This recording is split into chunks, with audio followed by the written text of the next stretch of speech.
Bismillahirrahmanirrahim. Assalamualaikum warahmatullahi wabarakatuh. Selamat bertemu mahasiswa baru Universitas Terbuka di UPBJJ UT Surabaya. Dalam kesempatan ini saya akan menyajikan materi terkait ujian akhir semester atau UAS. Jadi sebetulnya materi kali ini tidak lepas dari materi yang sudah Anda dapatkan pada saat kegiatan OSMB atau orientasi studi mahasiswa baru, maupun materi-materi pada hari ini pada kegiatan pelatihan keterampilan belajar jarak jauh atau PKBJJ. Baiklah, untuk memperjelas apa yang akan saya paparkan, saya akan membagikan slide untuk materi ini.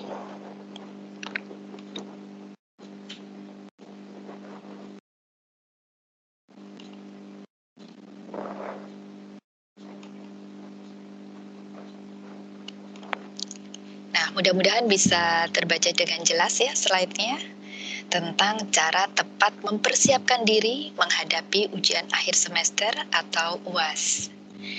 Nah, pada sesi ini kita akan membahas tentang bagaimana para mahasiswa dapat mempersiapkan ujian akhir semester atau UAS dengan baik. Apa yang dimaksud dengan UAS, apa yang perlu dipersiapkan, hal-hal apa saja yang perlu diperhatikan, dan bagaimana strategi mengikuti UAS agar sukses. Jadi, itulah materi yang akan kita diskusikan pada sesi ini. Nah, sekarang apa yang dimaksud dengan UAS? UAS atau ujian akhir semester adalah penilaian pencapaian kompetensi atau hasil belajar mahasiswa dalam suatu mata kuliah. Di UT sebetulnya ada dua skema ya, UAS tatap muka dan UAS online, UO atau bisa juga disebut SUO. Nah, apa yang akan saya paparkan di sini adalah UAS secara umum ya. Jadi di sini nanti Anda akan menjumpai dua jenis soal UAS. Ada soal UAS yang berbentuk pilihan ganda atau tes objektif, dan ada yang berbentuk IC atau ujian uraian.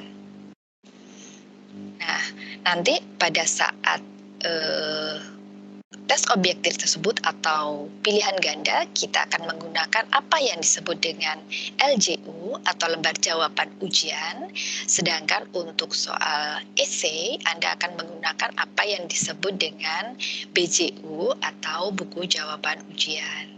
Jadi nanti Anda tidak asing apa yang disebut LJU, apa yang disebut dengan BJU, karena itu nanti akan berhubungan dengan bentuk soal UAS untuk mata kuliah Anda. Nah, kemudian bagaimana dengan materinya nanti?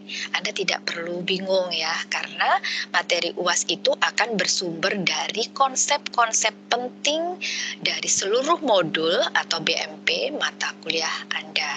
Makanya jangan lupa untuk selalu siap dan melakukan atau belajar dari BMP yang sudah Anda terima. Jadi modulnya jangan diabaikan ya. Jadi BMP itu bisa dalam bentuk cetak ataupun Anda menerimanya dalam atau Anda bisa mengaksesnya melalui bahan ajar digital. Nah, sekarang apa saja yang harus disiapkan agar Anda dapat mengikuti UAS dengan sukses? Nah, pelajari dan kuasai konsep dalam modul atau BMP mata kuliah yang diujikan. Bagi yang sudah merekam hasil baca, pelajari rekaman hasil baca Anda. Anda sudah mempelajari bagaimana cara membuat rekaman hasil baca ya di PKBJJ ini. Nah, silakan dipraktekkan sehingga Anda akan mempunyai rekaman hasil baca untuk seluruh mata kuliah yang Anda registrasikan. Nah, kemudian Anda harus mengingat bahwa jangan sampai Anda melakukan ya, membaca seluruh modul pada saat sudah menjelang UAS. Nah, kalau Anda sudah melihat bukunya tebal, kemudian aduh materinya masih banyak sekali yang belum dibaca, ini akan membuat Anda panik dan bahkan Anda akan menjadi tidak percaya diri. Nah, karena begitu Anda melihat banyak hal yang harus Anda pelajari, banyak hal yang harus dipahami pada waktu yang tidak banyak lagi. Jadi, silakan Anda mulai membagi waktu, mulai mencicil belajarnya. Nah, atur dengan disiplin, insya Allah Anda bisa menguasai materi-materi pada modul atau BMP Anda tersebut. Nah, kemudian apa saja yang harus dipersiapkan agar dapat mengikuti UAS dengan sukses? Tentu Anda harus berlatih mengenali dan mengerjakan soal dengan menggunakan latihan mandiri. Di mana Anda bisa mengaksesnya? Latihan mandiri ini bisa Anda akses, bisa Anda download di website UT. Nah, di kegiatan PKBJJ ini Anda pada sesi UT online Anda diajari bagaimana mengakses ataupun mendownload latihan mandiri ini ya. Silakan nanti Anda coba. Nah, kemudian ini ada alat-alat tulis maupun tanda pengenal yang Anda harus siapkan. Nah, yang penting pertama kali adalah Anda sudah memiliki kartu tanda peserta ujian. Kartu tanda peserta ujian ini dapatnya di mana? Anda bisa mendapatkan atau mendownloadnya di sia.ut.ac.id. Nah, di situ ada fasilitas Anda untuk mendapatkan KTPU itu. Kalau Anda merasa kesulitan, Anda bisa juga mendownloadnya dari website UT Surabaya, surabaya.ut.ac.id, atau Anda bisa mendapatkannya di kantor UT Surabaya, UNER. Atau bagi Anda yang berbasis kelompok belajar, Anda bisa mendapatkannya melalui pengurus kelompok belajar. Tapi saran saya, belajarlah tetap bisa melakukannya itu secara mandiri dengan mengakses di sia.ut.ac.id. Nah, setelah itu, setelah Anda yakin Anda memiliki KTPU-nya, nah Anda bisa melihat di KTPU tersebut, di tempat kabupaten kota mana Anda akan ujian, di lokasi mana Anda akan menempuh ujian tersebut ya, bisa di kampus BUNER ataupun di tempat lainnya yang ditentukan sebagai lokasi ujian Anda. Untuk memastikan Anda bisa membaca di KTPU atau Anda menanyakan kepada kami di UT Surabaya. Gitu ya. Nah, setelah Anda tahu di mana lokasi ujian Anda, H-1, paling tidak H-1 sebelum ujian, Anda sudah melihat ke lokasi ujian tersebut supaya Anda tidak kesasar. Jadi nanti kalau Anda pada hari H baru Anda mencari lokasi ujiannya, itu akan banyak risiko yang harus Anda tanggung. Bahkan kalau Anda ternyata berposisi jauh dari lokasi ujian, Anda malah terlambat. Jadi pastikan pada H-1 itu Anda sudah tahu di mana Anda akan lokasi ujian Anda, gitu ya. Bahkan Anda bisa melihat di KTPU itu di ruang mana Anda akan ujian, di kursi yang mana Anda akan duduk, kursi nomor berapa, itu semua sudah ada tercantum di KTPU. Dan pastinya di situ juga Anda akan tahu pada hari tanggal berapa Anda akan ujian, gitu ya, dan pada jam keberapa, gitu ya, itu semua tercantum di sana. Ya, jadi pastikan Anda mengetahui persis kondisi atau apa yang harus Anda ketahui tentang ujian Anda. Gitu. Jadi kalau Anda sudah punya itu, yang kedua adalah Anda menyiapkan KTP, kartu tanda penduduk. Nah, itu harus Anda bawa kemana-mana. Jadi ya, KTP-nya dibawa. Kemudian Anda membawa kartu mahasiswa. Jika belum memiliki kartu mahasiswa, Anda bisa menghubungi kami. Gitu ya, kartu mahasiswa. Kemudian alat tulis, ini juga harus Anda siapkan. Anda harus menyiapkan ballpoint-nya, kemudian Anda menyiapkan pensil 2B, 2B ya, bukan yang lain, pensil 2B. Kemudian rautan pensilnya, penghapus untuk pensil 2B, ya. Dan kemudian untuk beberapa mata kuliah, itu memang diizinkan untuk menggunakan kalkulator ataupun kamus. Ya, jadi ini nanti tergantung pada mata kuliah apa yang akan Anda ikuti ujiannya. Jadi pada sampul naskah itu nanti Anda bisa lihat gitu. Oh, ujian ini boleh menggunakan kalkulator atau ujian ini boleh menggunakan kamus. Tetapi yang harus Anda ingat, baik kalkulator maupun kamus itu harus yang secara fisik. Jadi fisiknya kalkulator, bukan kalkulator yang ada di handphone Anda. Bukan, tapi kalkulator, dan itu pun kalkulator yang biasa yang hanya bisa menambah, mengurang, mengali, dan membagi. Jadi bukan scientific yang ada fungsi-fungsi khususnya ya, jadi kalkulator biasa. Dan untuk kamus juga demikian, pastikan itu kamus dalam bentuk cetak, bukan kamus digital. Ya. Kemudian setelah itu semua sudah Anda siapkan, nah istirahat yang cukup untuk dapat mengikuti ujian dengan prima. Jadi jangan belajar semalaman untuk menyiapkan ujian besok. Waduh, Anda pasti akan lelah gitu ya. Jadi pastikan Anda cukup istirahat. Nah, kemudian Anda usahakan tiba di tempat ujian paling lambat 30 menit sebelum ujian dilaksanakan. Ya, jangan terlambat, jangan mepet gitu ya. Jadi 30 menit sebelum ujian dilaksanakan paling tidak Anda sudah sampai di lokasi ujian. Nah, kemudian bagaimana strategi mengerjakan soal ujian?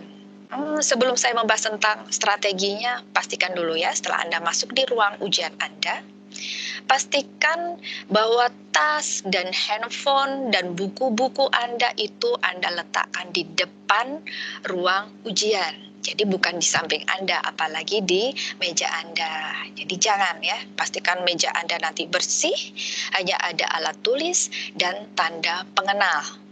Ya, ada KTPU, ada KTP, kemudian saran saya bawa lipnya ya, lipnya dibawa juga. Jadi lip, KTPU, KTP, dan kartu tanda mahasiswa atau KTM itu Anda bawa. Siapkan itu di meja, alat tulis yang diperlukan. Dan kalau memang ujian tersebut memperbolehkan kamus atau kalkulator, silakan itu ditaruh di meja. Lainnya simpan di depan ruang ujian, ruang kelas. Jadi tidak di samping, tidak juga di meja.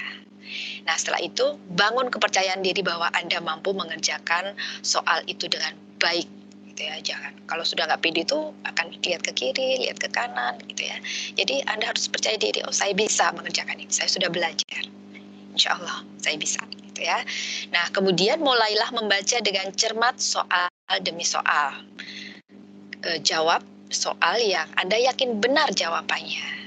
Kerjakan dulu yang mudah, gitu ya, yang Anda yakin dapat menjawabnya. Yang sulit ditinggalkan dulu, kerjakan yang mudah dulu, Anda kerjakan. Jawabnya juga hati-hati, jangan Anda memilih A, gesernya ke B. Jadi kalau memang Anda memilih A, pastikan itu jawabnya di A. Ya. Nah, kalau itu yang mudah sudah selesai semua, Anda baca ulang soal yang belum terjawab dan coba Anda kerjakan dengan hati-hati dan cermat. Nah, kemudian apa yang harus diperhatikan dalam mengikuti UAS? Nah, nanti pada saat Anda menerima naskah Anda, gitu ya, pastikan bahwa naskahnya itu adalah memang naskah Anda. Jadi lihat di cover naskah, oh iya ini mata kuliah yang saya ikuti pada jam ini, memang mata kuliah ini, dan di situ tercantum identitas Anda, nama Anda ada di situ. Ya, pastikan itu. Jadi jangan sampai tertukar. Jangan sampai tertukar naskah dari mahasiswa yang lain. Jadi terimalah naskahnya, kemudian pada saat Anda menerima LJU juga demikian. LJU-nya itu adalah memang identitasnya sesuai dengan milik Anda, dan BJU-nya juga, kalau BJU-nya juga pastikan itu adalah BJU Anda. Jadi tidak tertukar dengan mahasiswa yang lain. Kemudian cek kembali keterisian dan kebenaran seluruh soal yang telah Anda kerjakan.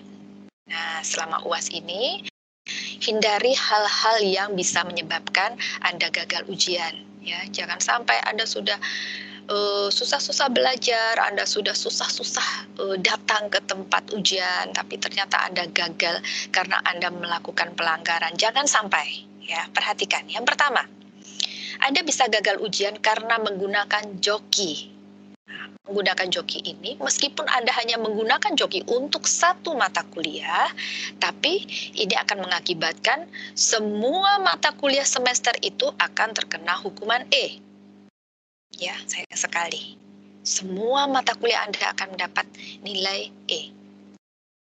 Nah, yang kedua, mencontek atau bekerja sama termasuk membocorkan jawaban soal kepada teman.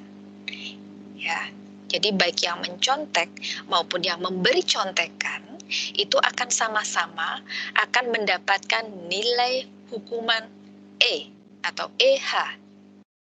Ya, jadi jangan menganggap bahwa saya kan yang memberi contekan gitu. Teman saya yang nyontek, kenapa saya yang dikasih hukuman?